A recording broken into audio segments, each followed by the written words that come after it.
हर हर महादेव। आप सभी का स्वागत है श्री शिव महापुराण कथा के आज के पावन प्रसंग में। आज हम श्रवण करने जा रहे हैं श्री शिव महापुराण विद्येश्वर संहिता के द्वितीय अध्याय का वह दिव्य अंश जिसमें स्वयं शिव पुराण की महिमा और अपरंपार महत्व का उद्घोष किया गया है। इस अध्याय में बताया गया है कि शिव पुराण सभी पापों का संपूर्ण नाश करने वाला है। यह चारों पुरुषार्थ धर्म, अर्थ, काम और मोक्ष प्रदान करता है और वेदों के सार सर्वस्व के समान है। यह भी कहा गया है कि जब तक शिव पुराण संसार में प्रकट नहीं होता तब तक पापों का प्रबल प्रभाव बना रहता है। कलियुग के उपद्रव बढ़ते रहते हैं और शास्त्रों में मतभेद और विवाद चलते रहते हैं। आज के इस अध्याय में हम जानेंगे शिव पुराण की विभिन्न संहिताओं का परिचय, उनके श्लोक संख्या और आध्यात्मिक फल तथा यह अद्भुत सत्य कि शिव पुराण का श्रवण या पठन करने वाला जीवन मुक्त हो जाता है। तो आइए मन, वचन और चित्त को एकाग्र कर शिव पुराण की इस दिव्य महिमा का श्रवण करें। ओम नमः शिवाय। हर हर महादेव।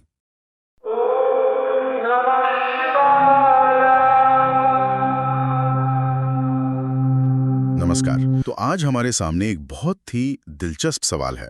वो ये कि कोई भी पवित्र ग्रंथ वो अपनी सर्वोच्चता कैसे स्थापित करता है।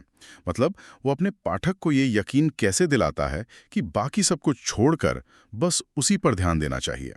और इस सवाल की पड़ताल करने के लिए हमारे पास जो स्रोत है वो खुद शिव महापुराण का ही एक अंश है, विद्येश्वर संहिता का दूसरा अध्याय। हाँ, और ये एक बहुत ही अनूठा स्रोत है क्योंकि इसमें ग्रंथ खुद अपने बारे में बात कर रहा है। यहाँ सूत जी हैं जो शौनक आदि ऋषियों को इस पुराण की महिमा बता रहे हैं। हाँ। तो आज हमारा मिशन सिर्फ ये जानना नहीं है कि शिव पुराण में क्या लिखा है, बल्कि ये समझना है कि ये खुद को परम ज्ञान के रूप में कैसे पेश करता है। हम एक तरह से कह सकते हैं कि आध्यात्मिक अधिकार की बनावट को समझने की कोशिश करेंगे, इसके बड़े बड़े दावों से लेकर इसके वचनों तक और इसकी भव्य संरचना तक। और इसकी शुरुआत ही एक ऐसे दावे से होती है जो किसी भी तरह से विनम्र नहीं कहा जा सकता। श्रोत में एक श्लोक है, तावत सर्व पुराणानि प्रगर्जन्ति महितले यावत शिव पुराणम ही नोदेश्यति जगत्यहो। यानी पृथ्वी पर बाकी सभी पुराण तभी तक गर्जना करेंगे जब तक जगत में शिव पुराण का उदय नहीं हो जाता। ये तो बहुत ही एक असाधारण दावा है। वैसे तो लगभग हर परंपरा अपने ग्रंथ को सर्वश्रेष्ठ कहती है, तो क्या ये सिर्फ एक प्रतिस्पर्धा है या इसके पीछे कोई गहरा दार्शनिक संकेत भी है? ये एक बेहतरीन सवाल है और इसका जवाब है ये दोनों हैं।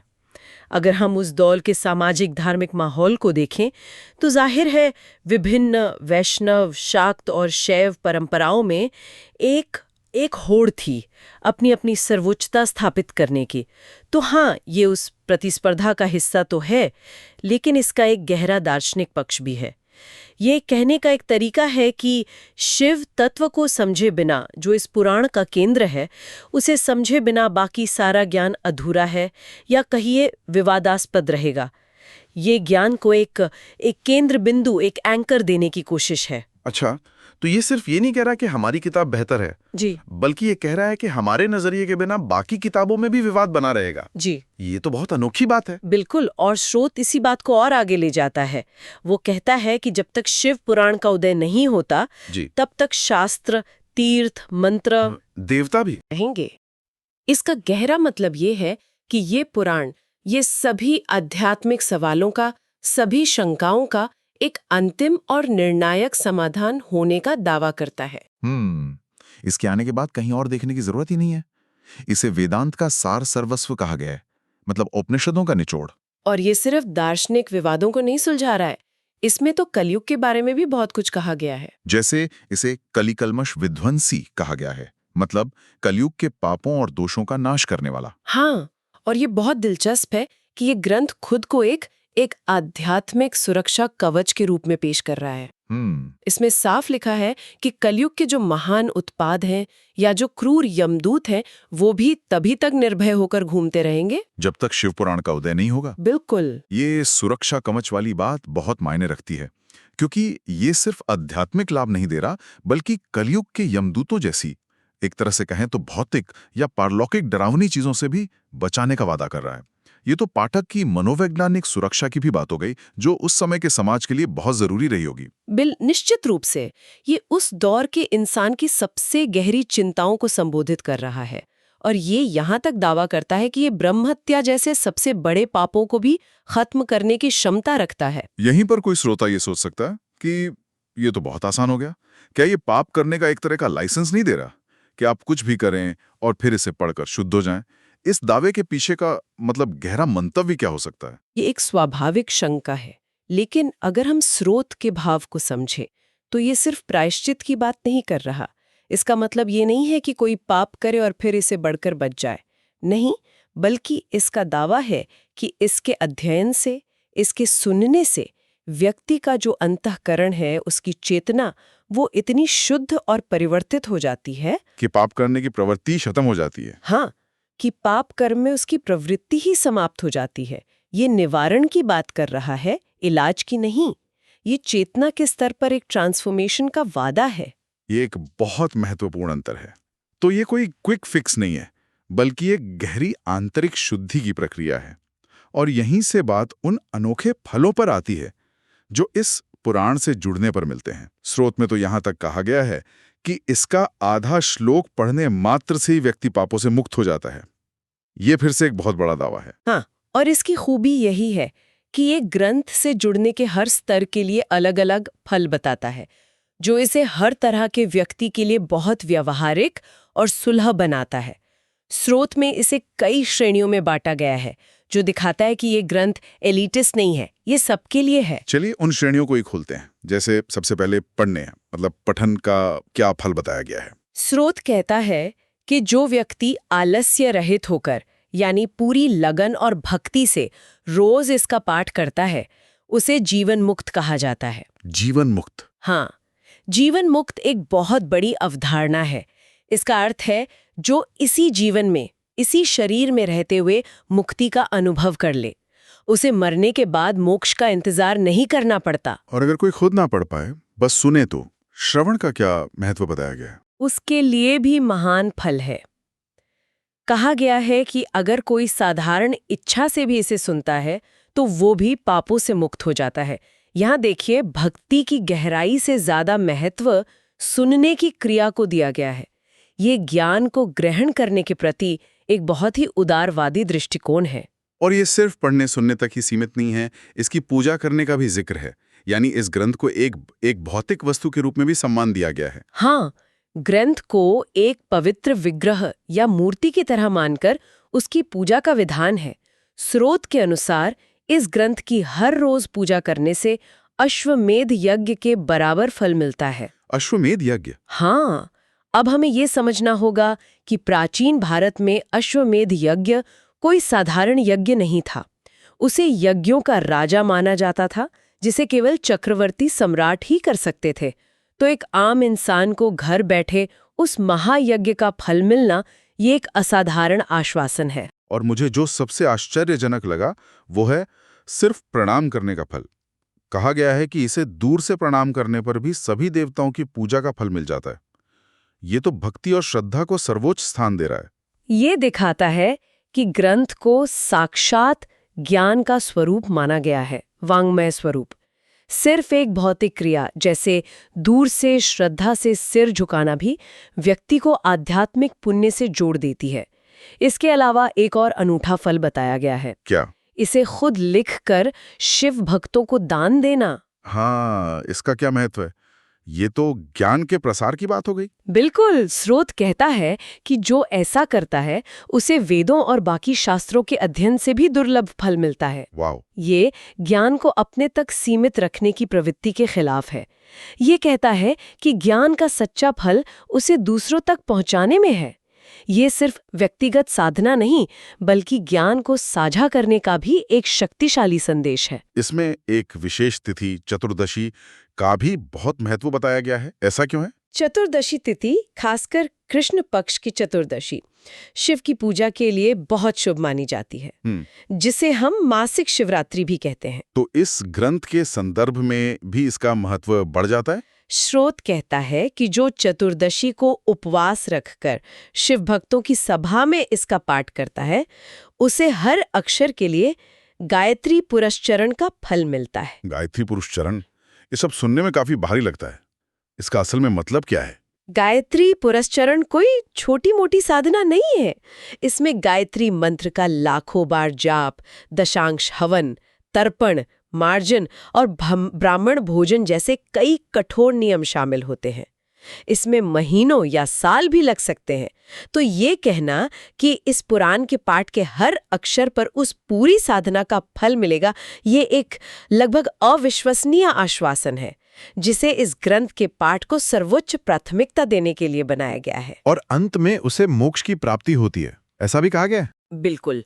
और अगर कोई चतुर्दशी की रात में जागरण करके इसे पढ़ता या सुनता है, तो उसे मिलने वाले पुण्य की तुलना एक और बड़े कर्म से की गई है। वो क्या है? उसे कुरुक्षेत्र जैसे परम पवित्र तीर्थ में सूर्य ग्रहण के समय बड़े बड़े दान देने से जो पुण्य मिलता है, वही पुण्य प्राप्त होता है। और इस बात पर जोर देने के लिए सत्यम सत्यम न संशय का प्रयोग किया गया है। ये सत्य है, इसमें कोई संदेह नहीं। हाँ, ये दोहराव पाठक के मन में किसी भी शक को मिटाने का एक साहित्यिक तरीका है। तो ये ग्रंथ पाठकों को अविश्वसनीय फल का वचन देता है, चाहे वो इसे पढ़ें, सुने या सिर्फ प्रणाम ही क्यों ना करें।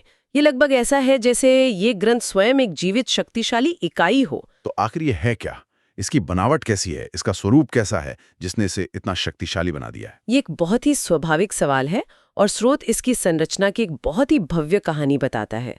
मूल रूप से भगवान शिव ने 100 करोड़ श्लोकों के एक ही विशाल पुराण ग्रंथ की रचना की थी। 100 करोड़ श्लोक, ये तो कल्पना करना भी मुश्किल है।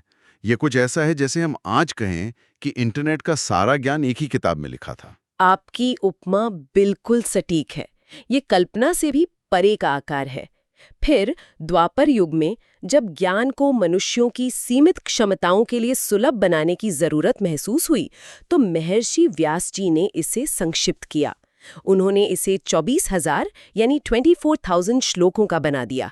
एक तरह से उस विशाल ज्ञान को हमारे लिए एक जिप फाइल में कंप्रेस कर दिया। हाँ, कह सकते हैं।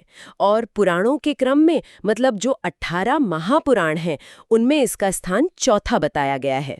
तो आज जो शिव पुराण उपलब्ध है, वो व्यास जी द्वारा संक्षिप्त किया गया संस्करण है। और ये किन भागों में बटा हुआ है? ये संक्षिप्त संस्करण 7 संहिताओं में विभाजित है। संहिता का मतलब होता है एक संग्रह या संकलन। ये 7 संहिताएं हैं: विद्येश्वर संहिता, रुद्र संहिता, शतरुद्र संहिता, कोटि रुद्र संहिता, उमा संहिता, कैलाश संहिता और 7वीं वायवीय संहिता। तो ये एक ग्रंथ है जिसमें 7 अलग-अलग खंड हैं। क्या इनके नामों से इनके विषय का कुछ अंदाजा लगता है? हाँ। जैसे रुद्र संहिता शायद शिव के रुद्र रूप पर केंद्रित होगी। बिल्कुल। और उमा संहिता देवी पार्वती पर। बिल्कुल। ये नाम हमें एक रोड मैप देते हैं कि हम अंदर क्या उम्मीद कर सकते हैं। विद्येश्वर संहिता, जिसका हम अध्ययन कर रहे हैं, वो ज्ञान के स्वामी की महिमा बताती है। रुद्र संहिता शिव के प्रलयंकारी और सृजनात्मक पहलुओं पर है। शतरुद्र और कोटि रुद्र उनके अनगिनत रूपों की कथाएं हैं। और उमा संहिता, जैसा आपने कहा, शिव शक्ति की लीलाओं पर केंद्रित है। ये एक बहुत ही व्यवस्थित और तार्किक संरचना है। क्या इन संहिताओं में से किसी को विशेष महत्व दिया गया है? क्या कोई दूसरों से ज्यादा महत्वपूर्ण है? हाँ, और यहाँ सबसे आकर्षक बात यही है कि स्रोत खुद कुछ संहिताओं को विशेष रूप से महिमा मंडित करता है। मुख्य रूप से रुद्र संहिता और कैलाश संहिता का जिक्र बहुत सम्मान के साथ किया गया है, जैसे ये इस ग्रंथ के हृदय हों। अच्छा। रुद्र संहिता के बारे में क्या खास बताया गया है? रुद्र संहिता को उपनिषद रूपी सागर का मंथन करके निकला हुआ अमृत बताया गया है। वाह, ये बहुत गहरी उपमा है। जैसे देवताओं और असुरों ने सागर मंथन करके अमृत निकाला था, वैसे ही शिव ने उपनिषदों के ज्ञान सागर का मंथन करके इस संहिता रूपी अमृत को उत्पन्न किया। ये भी कहा गया है कि ये ब्रह्महत्या जैसे पाप को भी नष्ट कर सकती है। और एक व्यवहारिक उपाय भी बताया गया है कि भैरव की मूर्ति के पास इसका 3 बार पाठ करने से सभी कामनाएं पूरी होती हैं। और कैलाश संहिता के बारे में? शुरुआत में उसे तो रुद्र संहिता से भी श्रेष्ठ कहा गया है, ऐसा क्यों? हाँ, कैलाश संहिता को साक्षात ब्रह्म स्वरूपिणी कहा गया है और प्रणव यानी ओम के अर्थ को प्रकाशित करने वाली कहा गया है। ओम के अर्थ को? जी, प्रणव को वेदों का सार, परम सत्य का ध्वनि रूप माना जाता है और ये संहिता उसके भी गूढ़ अर्थ को खोलती है। इसकी गहनता का अंदाजा इस बात से लगाया जा सकता है कि श्रोत कहता है इसकी पूरी महिमा केवल शंकर जानते हैं, उसका आधा व्यास जी जानते हैं और उसका भी आधा मैं यानी सूत जी जानता हूँ। ये तो इसके रहस्य और इसकी असीम गहराई को दर्शाता है। ये एक तरह से ये कहना है कि इसका पूरा ज्ञान प्राप्त करना मानव के लिए लगभग नामुमकिन है। ये आपको हमेशा विनम्र बनाए रखता है। बिल्कुल, ये इसकी गूढ़ता और श्रेष्ठता को स्थापित करने का एक साहित्यिक तरीका है। ये पाठक को बताता है कि आप जितना भी पढ़ेंगे हमेशा कुछ और जानने के लिए बचा रहेगा। और रुद्र संहिता की शक्ति पर लौटें तो एक श्लोक में बहुत साफ कहा गया है कि पृथ्वी पर ऐसा कोई पाप नहीं है जिसे रुद्र संहिता नष्ट न कर सके। ये एक तरह की अंतिम गारंटी है, एक पूर्ण आश्वासन। तो आज के इस चर्चा का सार निकालते हैं। हमने देखा कि शिव पुराण खुद को केवल एक ग्रंथ के रूप में पेश नहीं करता, बल्कि यह स्वयं को सभी आध्यात्मिक शंकाओं का एकमात्र समाधान, कलयुग के सभी दोषों का नाशक और मोक्ष का एक सीधा सुलभ मार्ग बताता है। यह अपने पाठकों और श्रोताओं को छोटे से छोटे प्रयास, जैसे एक श्लोक पढ़ने या दूर से प्रणाम करने पर भी महान फल का आश्वासन देता है। अगर हम इसे एक बड़े परिप्रेक्ष्य में देखें तो यह ग्रंथ अपनी सर्वोच्चता को स्थापित करने के लिए बहुत स्पष्ट और शक्तिशाली तर्क देता है। यह धर्म, अर्थ, काम और मोक्ष, इन चारों पुरुषार्थों को देने वाला कहा गया है। इसे वेद के तुल्य यानी वेद के बराबर माना गया है और ये यहाँ तक दावा किया गया है कि वेद, स्मृति, इतिहास और अन्य सभी आगम ग्रंथ मिलकर भी इसकी अल्प कला के बराबर नहीं है। यह खुद को ज्ञान के शिखर पर स्थापित कर रहा है। और जैसा कि हमने चर्चा की, ये केवल ज्ञान नहीं है, बल्कि एक परिवर्तनकारी, एक ट्रांसफॉर्मेटिव शक्ति के रूप में प्रस्तुत किया गया है। ये केवल जानकारी नहीं देता, ये पाठक या श्रोता को बदलने का, उसे शुद्ध करने का और अंततः उसे मुक्त करने का वादा करता है। हाँ, ये एक इंस्ट्रक्शन मैन्युअल से ज्यादा एक लिविंग एंटिटी की तरह है। इसका उद्देश्य सिर्फ सूचित करना नहीं है, बल्कि रूपांतरित करना है। तो आज की चर्चा को समाप्त करते हुए श्रोताओं के लिए एक अंतिम विचार छोड़ जाते हैं। श्रोत में एक बात बार बार दोहराई गई है कि शिव पुराण के उदय होने तक ही अन्य शास्त्र, तीर्थ और सिद्धांत आपस में विवाद करते हैं।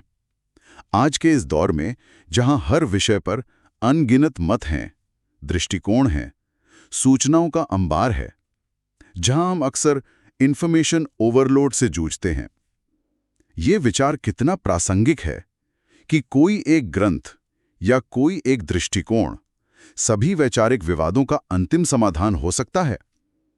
क्या ज्ञान की खोज का अंत एक अंतिम उत्तर में है, या फिर ये यात्रा ही अपने आप में एक लक्ष्य है? इस पर विचार किया जा सकता है।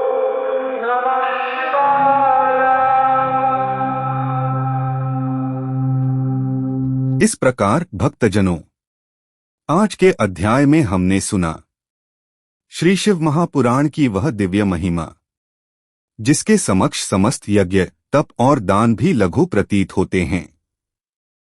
शिव पुराण केवल एक ग्रंथ नहीं, यह साक्षात शिव का वाङ्मय स्वरूप है, जिसका श्रवण मनुष्य को पापों से मुक्त कर चारों पुरुषार्थ प्रदान करता है और अंततः जीवन मुक्ति की अवस्था तक ले जाता है।